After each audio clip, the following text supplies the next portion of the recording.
सबसे बड़ी बात, एक ऐसे समाज के एक ऐसे व्यक्तिमत्व है जो हमेशा पूजनीय माना जाता है, हमेशा पूजनीय होते हैं। शिक्षा का क्षेत्र हर किसी के लिए अपने जीवन में, अपने जिंदगी में कभी ना भूलने वाला पल होता है।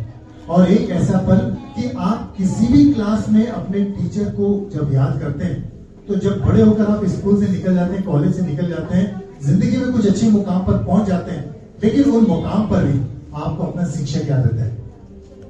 वो शिक्षक को कभी नहीं भूलता।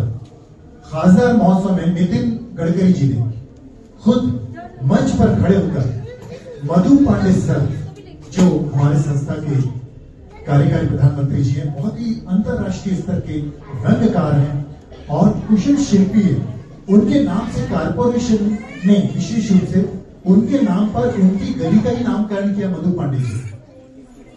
तो नितिन गडकरी जी ने खुद सबके सामने कहा कि मेरे ये गुरु हैं जिन्होंने मुझे हिंदी पढ़ाई थी और ये मैं इनका बहुत सम्मान करता हूं।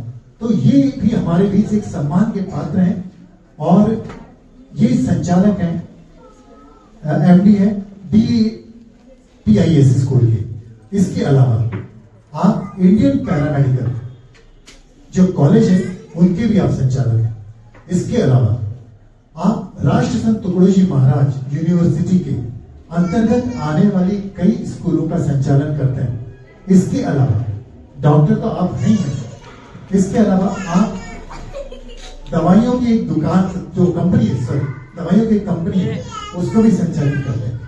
यही नहीं, मैं एक बात विशेष रूप से हर बार कहता हूं और आज भी कहना मुझे लगता है कि सार्थक होगा कि इंसान किसी भी पद पर चले जाए, किसी भी ऊंचाइयों पर चले जाए, कितना भी बड़ा कलाकार बने, कितना भी बड़ा साहित्यकार, विद्वान कितना भी बड़ा हो, लेकिन उसके पहले जरूरी है कि वो एक अदद इंसान बने, जिनमें सादगी हो, विनम्रता हो। तो एक ऐसे विनम्रता और सादगी से भरे पूरे व्यक्ति डॉक्टर विजय पवार, जो राजस्थान से नागपुर में आए और यहाँ पर नागपुर में शिक्षाविद के रूप में अपनी एक पुख्ता पहचान बनाई और हमारे बीच आज अतिथि के रूप में मिले। ये हमारा सौभाग्य है सर कि आपने थोड़ा समय निकाला हमारे। नहीं आ पाया, लेकिन मैंने सर से कमिटमेंट किया था, सर मैं थोड़े लेट पहुंचूं, लेकिन मैं आऊंगा जरूर, थोड़ा समय निकाल के। और अब मैं काफी सारे बच्चों का परफॉर्मेंस मिस कर गया, सॉरी उसके लिए बच्चों। अभी सर ने 2 शब्द कहे हैं और बच्चों को जाना भी है तो वो समझ नहीं लेंगे, बट इतना जरूर कहेंगे कि मेरे टीचर हैं। मैं आज भी कभी परेशान होता हूँ तो उन्हें फोन करता हूँ, कभी मतलब समझ लीजिए हर 2-3 दिन में एक बार मेरा कॉल जाता हूँ। तो मेरे जीवन में बहुत बड़ा डाउनफॉल था, बहुत बड़ा, मतलब सोचिए कि फाइनेंशियल क्राइसिस में मैंने अपना घर, गाड़ी, तकरीबन 20-25 करोड़ रुपये मैंने मार्केट में चुकाया, ऐसा एक डाउनफॉल था। और उस डाउनफॉल में नागपुर आया। तो नागपुर आने के पहले की मेरी एक रात थी, उन्होंने टीचर भी यहाँ पे लगा और मैंने सर बड़ा परेशान था, तो उनके यहाँ रुका, 2 घंटे में मिलता है।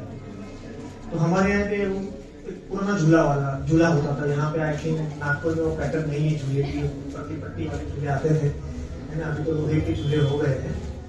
तो मैं वहाँ बैठ के झूला झूल रहा था, तो गुरु जी ने देखा और खाना करके आए मेरे पास, तो कंधे पे हाथ रखते उन्होंने मुझे सिर्फ इतनी चीजें बोली कि अगर जमीन पे रहोगे तो कभी नहीं गिरोगे, बस इतना बोली मेरे पास चलो। मुझे वो बात समझने के लिए 6 दिन लगे, मैंने अपने आप को रियलाइज किया। अगेन आई स्टार्ट फ्रॉम, मैंने फिर चीजें रिव्यू की।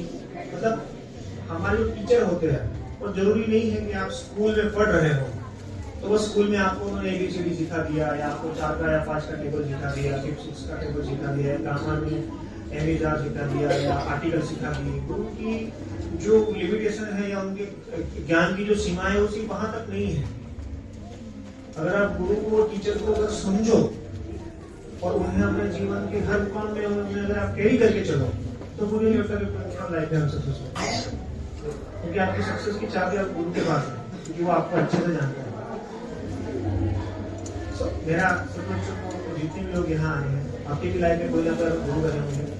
आचार्य जनक ने कहा कि जब वो पाटलिपुत्र से छोड़ के जब वो जा रहे थे, तो उनके पास पैसे नहीं थे तो उन्होंने एक जो पहले बैलगाड़ी की प्रथा हुआ करती थी, तो उन्होंने एक बैलगाड़ी को 2-4 लोगों से लीक मांगी और उनको लीक में दी। फिर व्यापारी ने बोला कि जो ब्राह्मण पुत्र है तो उनको बिठाया तो फिर उन्होंने पूछना शुरू किया कि भाई ये क्या है, आप क्या करते हैं, ये क्या। तो वैसे जब तक वो अपने नेक्स्ट स्टॉप तक पहुंचे तो व्यापारी था, वो हीरो का व्यापारी था, जोहरी था। उन्होंने बहुत सारा ज्ञान दिया उनको, जोहरी के बारे में, मोती के बारे में बताया, सारे अलग अलग पॉइंट्स के बारे में बताया। जब वो अपने डेस्टिनेशन पे आ गए तो वो उतरे, उस व्यापारी की उन्होंने पाव छुए तो उन्होंने कहा अरे ब्राह्मण पुत्र, क्योंकि पहले ब्राह्मणों का दर्जा बहुत ऊपर हुआ, ब्राह्मण मतलब शिक्षा जगत के अंदर ब्राह्मण जब गरीबी होता है।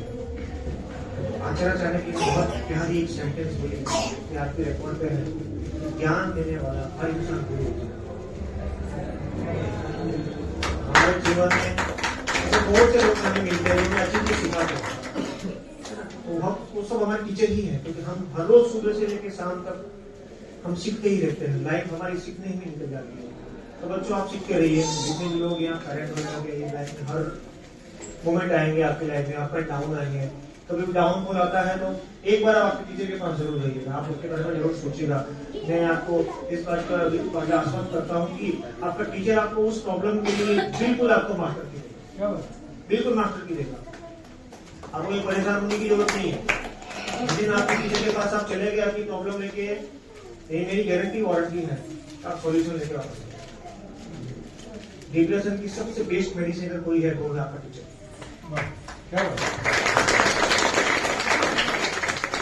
शब्दों को विराम दूंगा। धन्यवाद आपका।